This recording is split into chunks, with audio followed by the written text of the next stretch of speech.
Hey there, I'm Joshua Johnson. It's good to be with you on this Friday, July 29th, and here's some of what we're talking about tonight.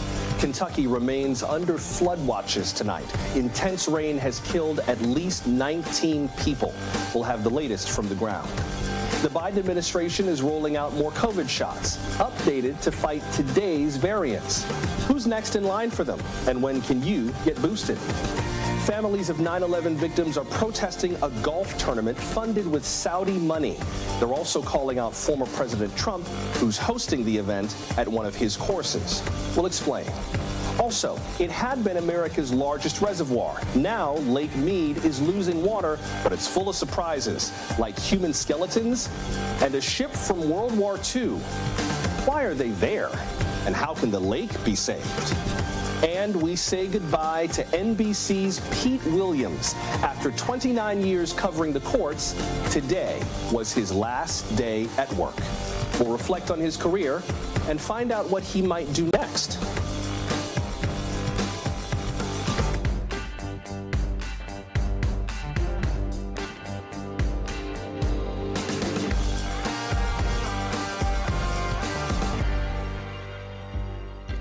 Much of the world is still dealing with high temperatures and wildfires and very heavy rainfall. Here in the U.S., few places are suffering as much as Kentucky. The state is still dealing with historic flooding. Entire towns are submerged in water, especially in eastern Kentucky. Officials there say the floods have killed at least 19 people, including 6 children. Rescue teams are still searching for the missing, and Governor Andy Beshear says he expects the death toll to increase. There's still a lot of people out there, still a lot of people unaccounted for. We're going to do our best to find them all. We may be updating the count of how many we lost for the next several weeks. We're going to be with those that have been impacted tomorrow, the next day, the next week, and the next year to get them back on their feet. President Biden has approved a major disaster declaration for Kentucky. He also ordered federal aid in response to the storms, flooding, landslides, and mudslides.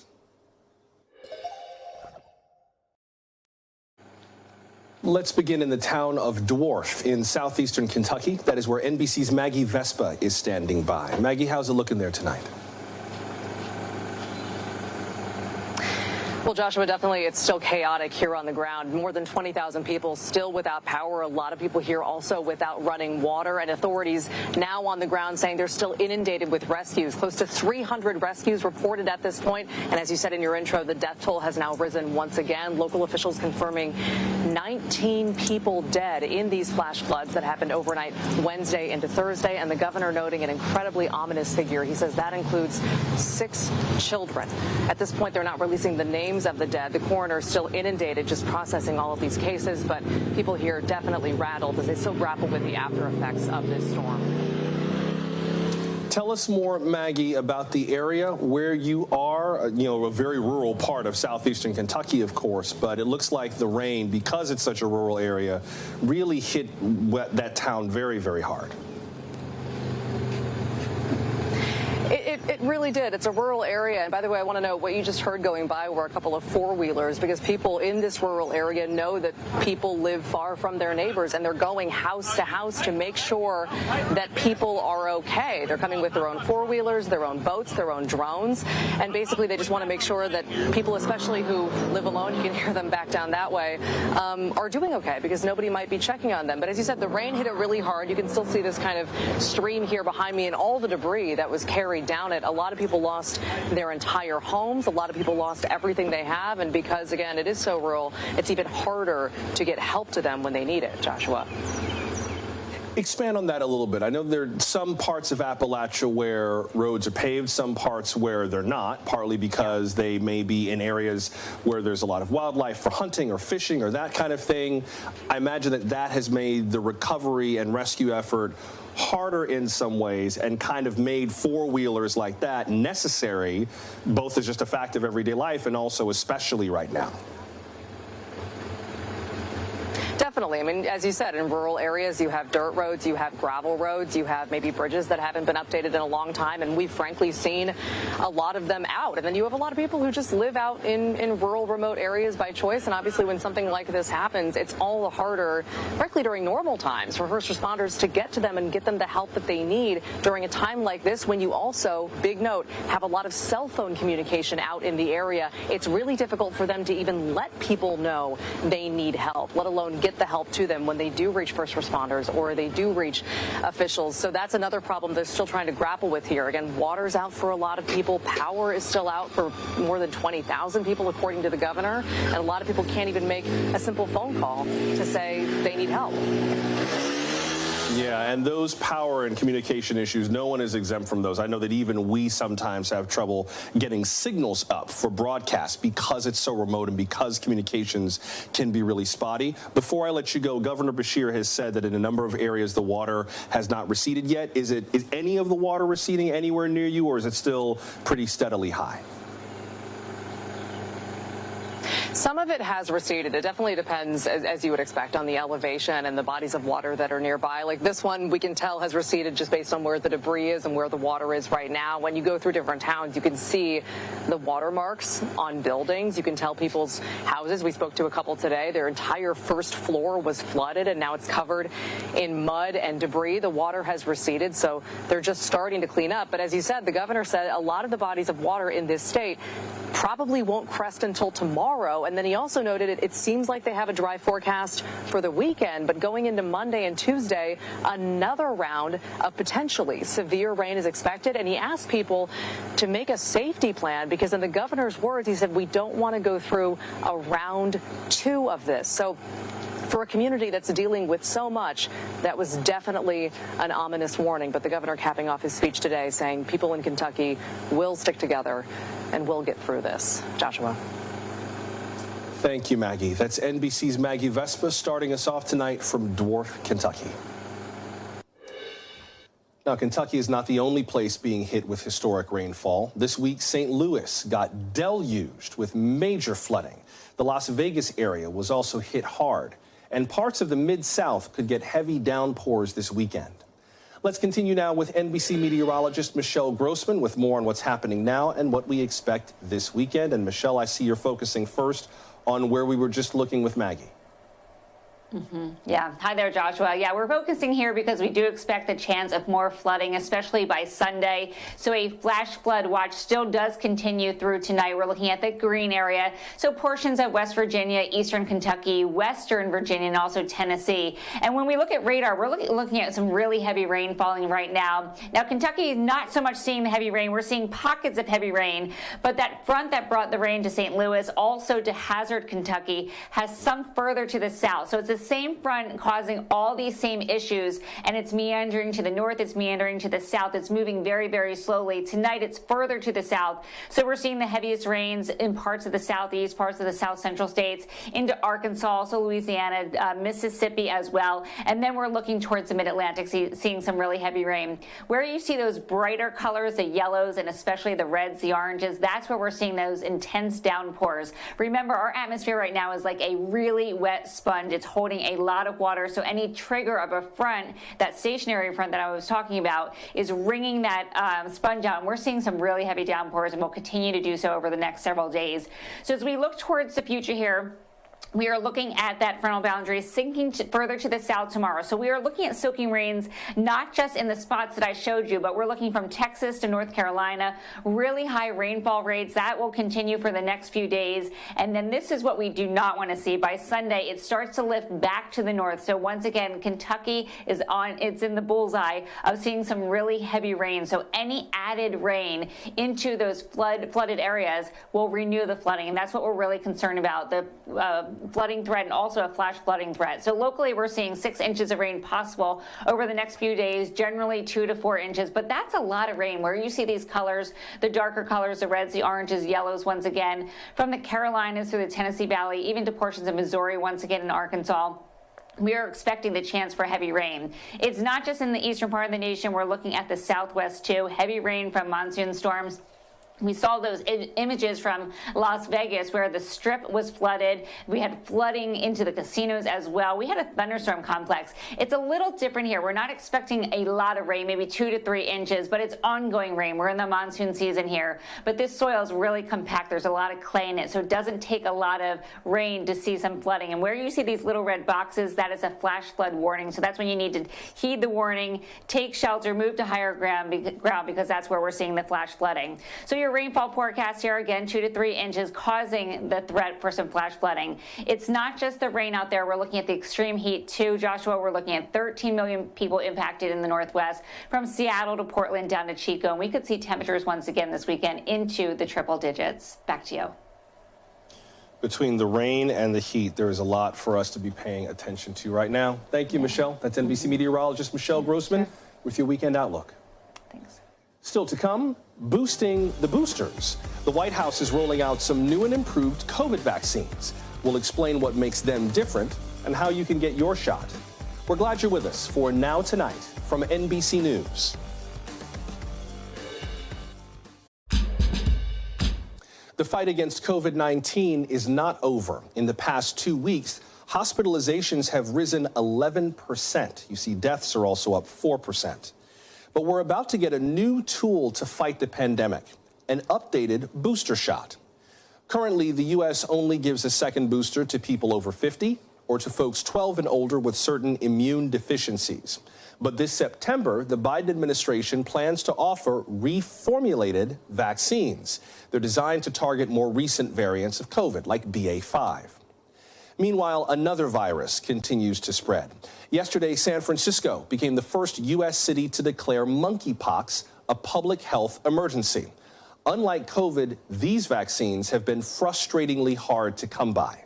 But today, the U.S. government made almost 800,000 more doses available.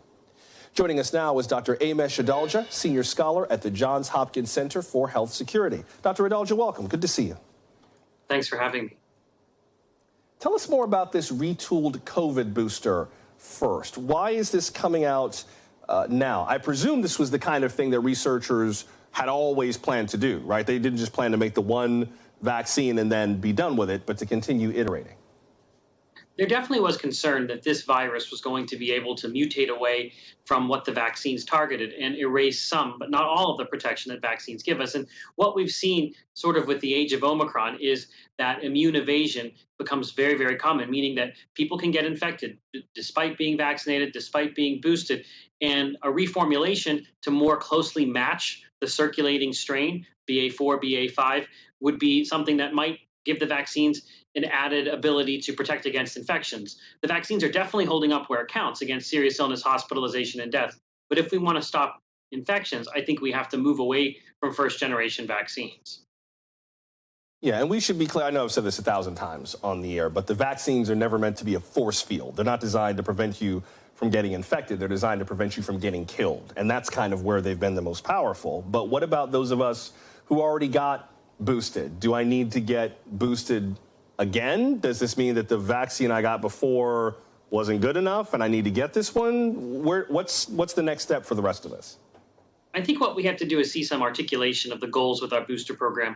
Clearly, if the prevention is against severe disease, we're okay for most of the healthy individuals. But I think you might see updated guidance that boosting even healthy people with these updated boosters may provide a longer kind of bubble against getting infected with the virus. That, I think, is going to be part of the whole ACIP, FDA guidance process that we'll probably see a robust discussion about as we get clinical data to show how well these boosters do against BA4, BA5. And also just remember, the virus could also surprise us, and it may not be BA4 or BA5 that's around in September. It could be another variant. Let me ask you, I should also note, for those of you who have not yet been vaccinated, you can still go to planyourvaccine.com, get information on how you can get vaccinated or boosted quickly, quietly. No one but your doctor needs to know. planyourvaccine.com. Let me ask you about monkeypox. We've been hearing from some very brave people willing to talk about what it's been like for them getting infected. Here's a gentleman named Matt Ford who spoke this week to our colleagues at MSNBC. Watch. I had really intense flu-like symptoms pick up, and then I had lesions appear all over my body. But it's a peak, I counted more than 25 all over. It took me 3 weeks to fully recover. It was quite a long isolation time. Dr. Adalja, I've heard horror stories from people who have gotten lesions and sores on their private region that has made going to the bathroom excruciatingly painful. I believe passing glass was the way that they described it. Sorry to be graphic. I don't understand why the U.S. government has not flooded the nation with vaccines yet. Why are we still waiting for vaccinations? I think this is a result of the fact that we just didn't have so much of that second-generation smallpox vaccine, Jynneos, around because nobody ever intended it to be used during a big monkeypox outbreak.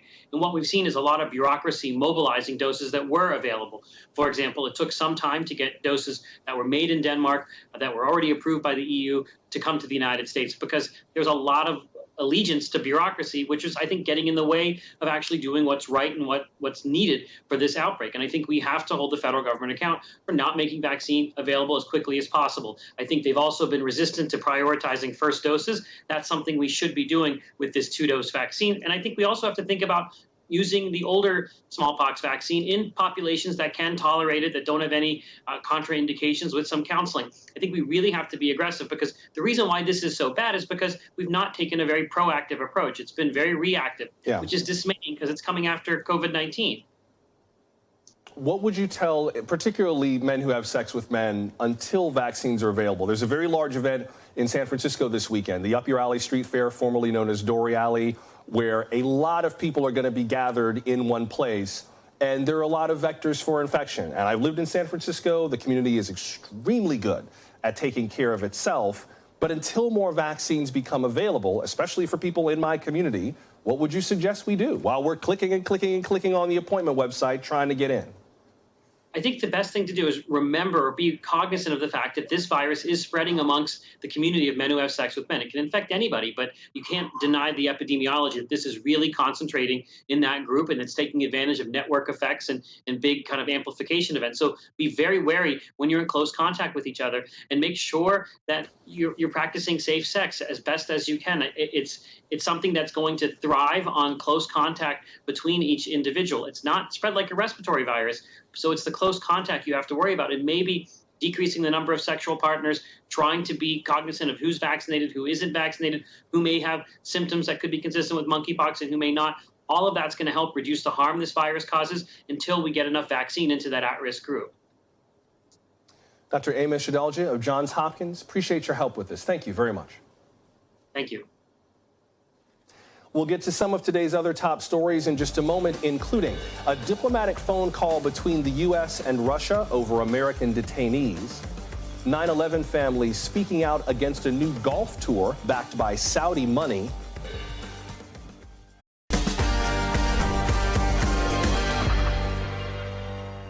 tonight's headlines begin with a new golf tournament circuit funded partly by the Saudis. The families of September 11th victims are speaking out against Live Golf and against the man hosting this weekend's event. It's at a golf club in Bedminster, New Jersey, owned by former President Trump. That's about 50 miles from the now rebuilt World Trade Center. 9/11 family members gathered near the club today in protest. NBC's Gabe Gutierrez has more.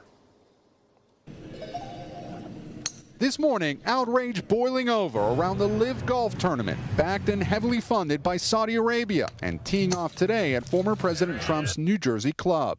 9/11 families slamming the Saudi Arabian government and the tournament. Trump now defending it. Well, nobody's gotten to the bottom of 9/11, unfortunately, and they should have. 15 of the 19 hijackers on 9/11 were Saudi nationals, and in a 2016 Fox News interview, Trump blamed the attacks on Saudi Arabia. Terry Strata lost her husband on 9/11. He was on the 104th floor of the North Tower. She's now furious at the former president's comments. When you heard that, what went through your head? Well, he sounds like a fool. The former president playing in yesterday's Pro-Am with his son Eric and seen next to golf legend and Live CEO Greg Norman, as well as a top banker to Saudi Crown Prince Mohammed bin Salman. U.S. intelligence says it was the prince who ordered the torture and killing of Washington Post journalist Jamal Khashoggi in 2018. The Saudi government has long denied it was involved in either 9/11 or Khashoggi's murder, despite that U.S. intelligence report on bin Salman and Khashoggi, and U.S. government documents showing links between the 9/11 hijackers and Saudi associates. Earlier this month, President Biden drew international criticism by traveling to Saudi Arabia and fist-bumping the Crown Prince. Attracted by much bigger cash purses, a growing list of some of golf's biggest names have chosen to play in the LIV Series instead of the PGA Tour. This is an opportunity that gives me a chance to have the most balance in my life going forward. LIV Golf tells NBC News the 9/11 families have our deepest sympathy. While some may not agree, we believe golf is a force for good around the world. The kingdom is throwing billions of dollars into a PR stunt. The Trump Golf Course here in New Jersey had previously been scheduled to host the PGA Championship this year, but the PGA of America pulled out after the January 6th attack on the Capitol. Back to you. Thank you, Gabe. That's NBC's Gabe Gutierrez reporting. America's ban on assault weapons is expired in 2004. A bill that advanced in Congress today would bring it back. The House narrowly passed the bill, 217 to 213. 2 Republicans voted for the measure. 5 Democrats voted against it. That almost even split suggests the measure might not survive the Senate. All 50 Democrats would need 10 Republicans to help pass it. Last month, President Biden signed the nation's first major gun bill in 30 years. Among other things, it funds mental health programs, supports red flag laws, and targets domestic violence between unmarried partners, the so-called boyfriend loophole. 2 Americans detained by Russia might be one step closer to coming home. Today, Secretary of State Antony Blinken spoke by phone with his Russian counterpart, Foreign Minister Sergei Lavrov. They focused on the cases of WNBA star Brittany Griner and Marine Corps veteran Paul Whelan.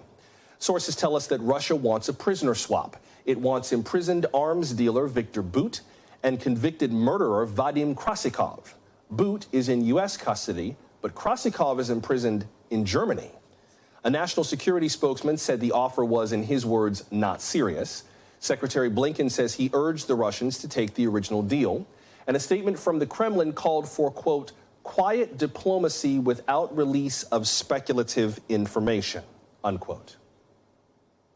A small town is righting one of the many wrongs of the Jim Crow South. It's a 60-acre park in Greenville, South Carolina, built with $15 million of donations. NBC's Steve Patterson has the story. No matter who you are or where you're from, in the dog days of the summer South, there's no place you'd rather be than splashing around in a brand new park. Trouble is, for a long time, it did matter who you were. Segregation played such a horrific part in all of our lives. But that was the norm and we were accustomed to it. No avoiding it. Greenville, South Carolina's past is steeped in racism. Longtime neighborhood president Mary Duckett knows the truth. This was a tale of 2 parks. One is about Mayberry and one is about Meadowbrook.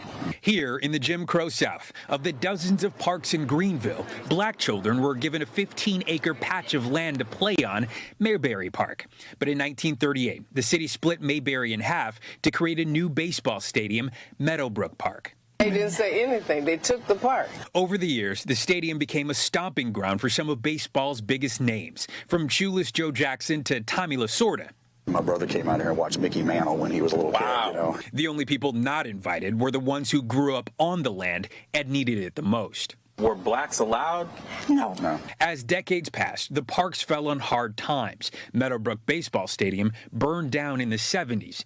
Greenville Mayor Knox White says the southern side neighborhood literally became the city's garbage dump. Chemicals poured in the creek, police abandoning cars, and using fields as a shooting range. Over here, where we're standing now, was 10 or 11 wrecked police cars. Whatever you didn't know what to do with something, you just threw it into this neighborhood. We only had this park.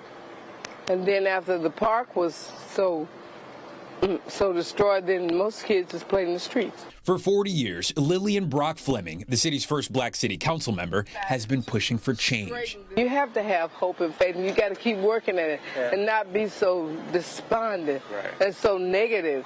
In 2009, it would all change at a community meeting.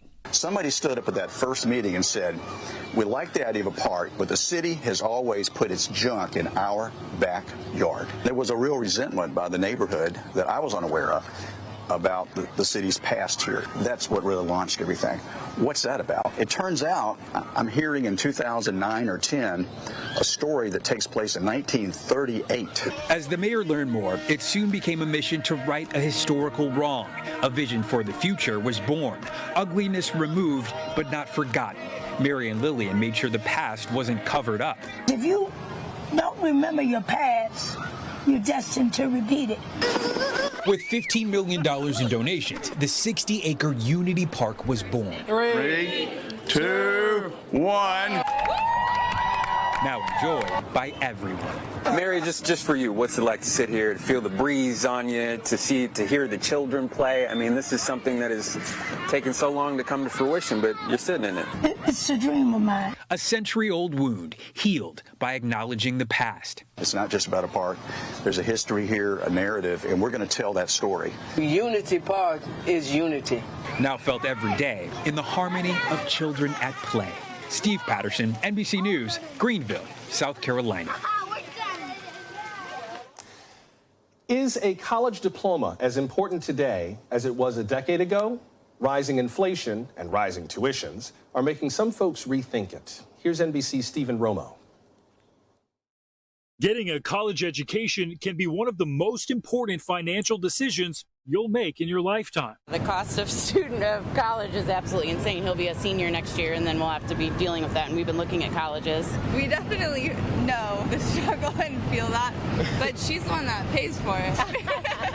But now, in the middle of an ongoing pandemic and an economic downturn, more Americans are rethinking higher education's value. 2/3 of Americans believe that you can find a well-paying job, a stable job, with only a high school degree or equivalent and no college education. That study by think tank New America adds to the growing trend of research showing that some Americans are either not going or not finishing college, in large part due to the increasing cost of getting a diploma. People are really trying to figure out what makes the most sense. Do I take time out of the workforce, or can I work immediately with a good wage? Some colleges now raising tuition as much as 5%, citing inflation after tuition costs remain stable for a majority of the pandemic.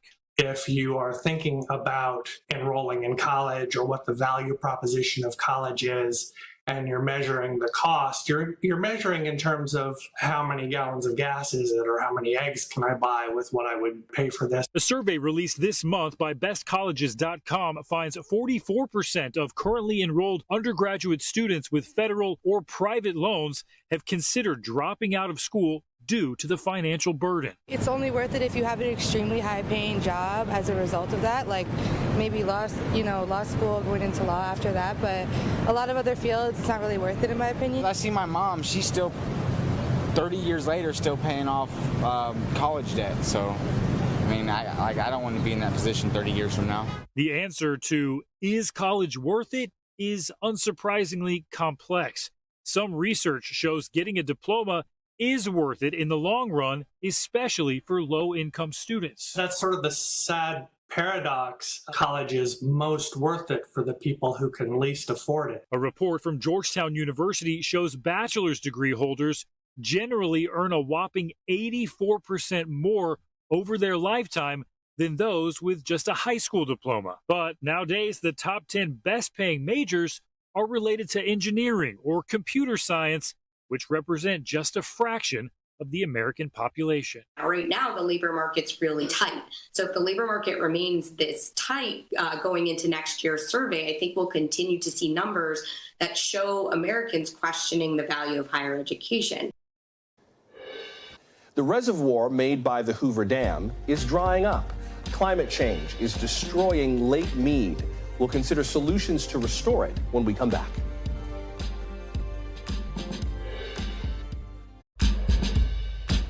America's largest reservoir is drying up at an alarming rate. Lake Mead is at its lowest level since the 30s. The Hoover Dam, east of Las Vegas, formed the lake, fed by the Colorado River. It supplies water to about 25 million people. The drought has revealed a lot, including human remains. This week, park rangers discovered a body in a swimming area of the lake. Since May, at least 3 bodies have surfaced. They're still being identified. The National Park Service says it's unclear how they died or how long they might have been there. Check out these NASA images. They show the shrinking shorelines over the last 2 decades. That picture on the left is from the year 2000. The one in the middle is from last year. The one on the right, that's just a few days ago. Joining us now is Steph McAfee, a climatologist and associate professor of geography at the University of Nevada, Reno. Professor McAfee, welcome. Good to have you with us. Welcome. It's nice to be here. So how serious are things right now at Lake Mead? How bad is it these days? Well, you know, water levels have been dropping pretty significantly at Lake Mead. As of yesterday, the water had dropped to just over 1,040 feet, which is one of the lowest levels it's been since they were filling the reservoir back in the 30s. What would a more normal level be like? Well, water levels have typically been, almost 100 feet higher at about this time of year in the past. Maybe not in the last couple of years. Yeah, and as we look at these pictures, these NASA images from above, it really kind of drives the picture home. It doesn't look much like a lake. It looks like a couple of rivers and tributaries that happen to pool someplace. I wonder what your sense is of what it would mean if Lake Mead dried up further. I think for those of us who visited Nevada and visited Vegas, the city that's kind of built out of a desert, reservoirs like this, if there were no Hoover Dam, there'd be no Vegas. And it kind of makes you wonder what would happen if Lake Mead was no longer a reliable source of water. Well, so I'll say this, Lake Mead is very important for Las Vegas. About 90% of the water for that area comes from the Colorado River. That said, Nevada uses much less of the Colorado than other states. So, but Lake Mead provides more than just water. It provides electricity through hydropower generation, and it is a big source of recreation for the region. So in most years, you would see people out boating on the lake or fishing and things like that. So it's certainly now low enough that in some cases boat ramps aren't reaching the water, and so that it's difficult to get boats in and out of the lake. Do you get the sense, just as a Nevadan, that people up and down the state, whether they're in Las Vegas dealing with Lake Mead, whether they're up near Reno and kind of thinking about Lake Tahoe across the line in California, whether they're really mindful of the conservation issues, serious about conserving water? Are people feeling nihilistic and cynical? Have they kind of given up? Are they serious about conservation? What's the mood like these days among residents about just the possibilities? I don't think I can speak for every Nevadan, but most people I interact with are mindful of conservation, whether we're in a drought or not. Nevada's the driest state in the union, and so people tend to be thoughtful about how much water they use in their day-to-day lives. So I can say, right now, if you live in Reno, the water authority that serves the Reno area actually has pretty good supply. The upper catchment of the Truckee was relatively wet this winter, so there's a decent amount of water in those reservoirs, right? And people aren't being asked to go out of their way to conserve, right? They're being asked for normal levels of conservation. Certainly right now in Las Vegas, people are being even more thoughtful about that. And in the coming years, there are going to be additional steps to conserve, especially outdoor water in Las Vegas, sort of removing that grass that's just there, for looks, that no one's really using for recreation or anything like that. And Las Vegas has been really sort of a leader in conservation for a long time. How much can we look at the dryness of Lake Mead now and think of it in terms of climate change versus human impacts versus the normal climatological cycles of a desert region? Like, are we able to pinpoint why this is happening the way that it is? Well, so this is a both and kind of situation, or an all kind of situation. We have been in a drought for some time, right? And droughts happen in the Western U.S. They've happened for a long time. And if we look at tree ring records and other records that go back before we had good direct observations, we know there have been worse droughts in the past. We do know that this drought is very warm, and that is contributing to the current falling water levels as well. I think one paper suggests it might be about a third. The other thing we know is that water allocations, right? So when the Colorado River Compact was developed, they allocated more water than it turns out the river basin produces every year. So that's a little bit of an issue. And in some cases, that's been contributing as well. I got to ask you about some of the things that have surfaced in Lake Mead because the water levels have receded. There have been some skeletal remains found. I guess that's to be expected. There were bound to be accidents, I imagine, inevitably around the lake. But there was also a World War II era landing craft that was revealed this summer when some of the water receded. I imagine that might create some hazards to people who are trying to recreate on the water. But where does that come from? Like, has there been any investigation in terms of where some of the stuff at the bottom of this lake came from? I have no idea what it's doing there. Presumably someone has some idea or has looked into it, because I hate to say that this has been the fun part of it, but people have also been very interested in what's coming out of the lake, right? But as to the World War I airship, no idea. Yeah, I will be fascinated when they finally figure out what that's doing there. Before I have to let you go, this has been very helpful. Before I have to let you go, is there anything that you think additionally needs to be done, just in your expert opinion, to try to preserve Lake Mead, to save it, to make sure that even if the water continues to recede, that Nevada saves as much of it as possible?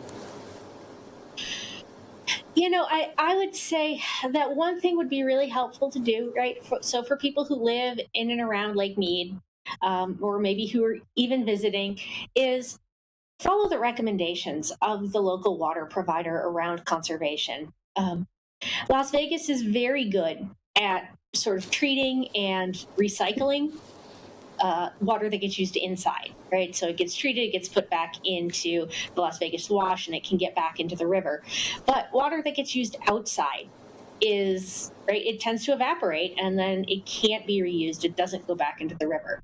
So if you are, lucky enough to live in Las Vegas and you have some outdoor space, be really mindful of your watering. Water at the cooler times of the day. Check your irrigation for leaks. Certainly don't overwater, and make sure you're not watering the sidewalk. It doesn't need it. If you're someone who's lucky enough to have a pool, think about maybe putting a cover on to reduce the evaporation from the pool, and just some of these steps to reduce especially the outdoor water use.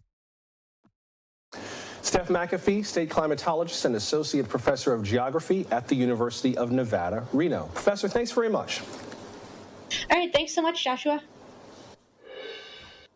Before we worked at NBC News, we were viewers, just like you. Today, we said goodbye to someone we've watched, worked with, and admired for a long time. Our exit interview with Justice correspondent Pete Williams. Before we go.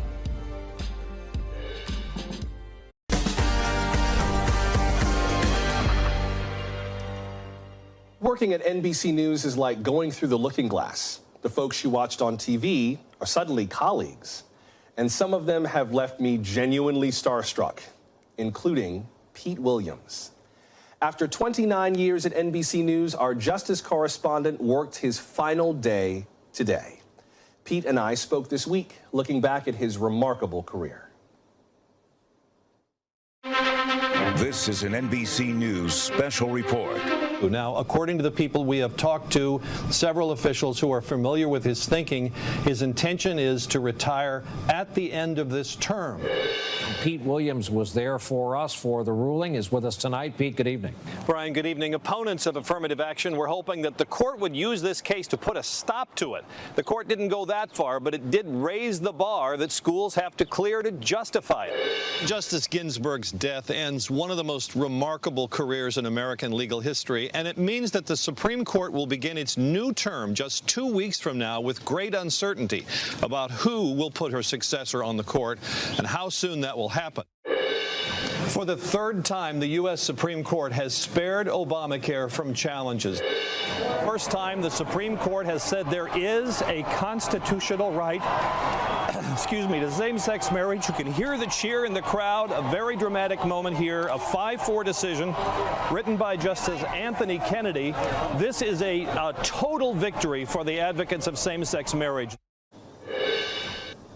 Pete Williams joins us now from our Washington bureau. Pete, what's it like reflecting on just some of those recent moments that we saw and the many moments covering the justice system behind the scenes that we didn't see? How little I've changed over the years, Joshua. Oh, I don't buy that at all. I'm sure you've changed quite a bit. Well, those are very dramatic moments, of course. It is a bit of a high-wire act. I guess the one that stands out most in my mind is the one in 2000 when the Supreme Court effectively ended the presidential election in Florida, which made George Bush the president. That was a pretty exciting one. I just remember it was super cold outside. I've reread that decision many times, and every time I reread it, I think, gee, this is easy to understand. But at the time I was standing out there looking at it, I thought, I'm not sure I totally get this. I said on the air I thought the election was over, and then I think Tom Brokaw was anchoring then. He went to someone else. On my cell phone, I called one of Al Gore's lawyers, and I said, it's over, right? And the lawyer said, well, we think so, but the vice president doesn't think so. But so that was a sort of a standout moment, too. There are a lot of reactions that we got on Twitter when I just posted some pictures of the D.C. Bureau having a goodbye celebration for you. Eden tweeted, I grew up watching his reporting. Pete made the SCOTUS opinions understandable for a young pupil like me who didn't yet understand what was happening. Best of luck, Pete. David tweeted, he's the best who's ever done it, covering the Supreme Court in the history of TV news. And Kim tweeted, big fan over here. It truly is the end of an era with his retirement. Pete, that's some of what your tenure has meant for us. What has your tenure at NBC News meant for you? First of all, I had no idea all my members of my extended family were going to be tweeting. Go on. There's a lot of people who appreciate what you've done over the years. Well, it's every day here is, as you so well know, is an excuse to learn something new, and I think that's especially true of those of us who cover the legal beat, because there's no way we're going to know everything that's in the entire U.S. Code. Every time there's a new constitutional case, we learn a little more about the Constitution. It's constantly evolving. Think about this. The Supreme Court didn't say until 2008 what the Second Amendment meant about having a gun at home, and then it was only this year that the Supreme Court said that includes a right to have a gun outside the home. So it's that kind of history, it's that kind of excuse to come into work every day and learn something new that makes this so rewarding. What made you decide to be a reporter? Why did you want to get into this line of work? You know, it's what I've always known I wanted to do. When I was 8 years old, I had a neighborhood newspaper full of breathless things about who had new pets in the neighborhood, who was growing what in their garden, who was going where on vacation. And I think perhaps the most notable thing about it was what I called it, which was extremely accurate. It was called the needless news. But I've always been interested in it.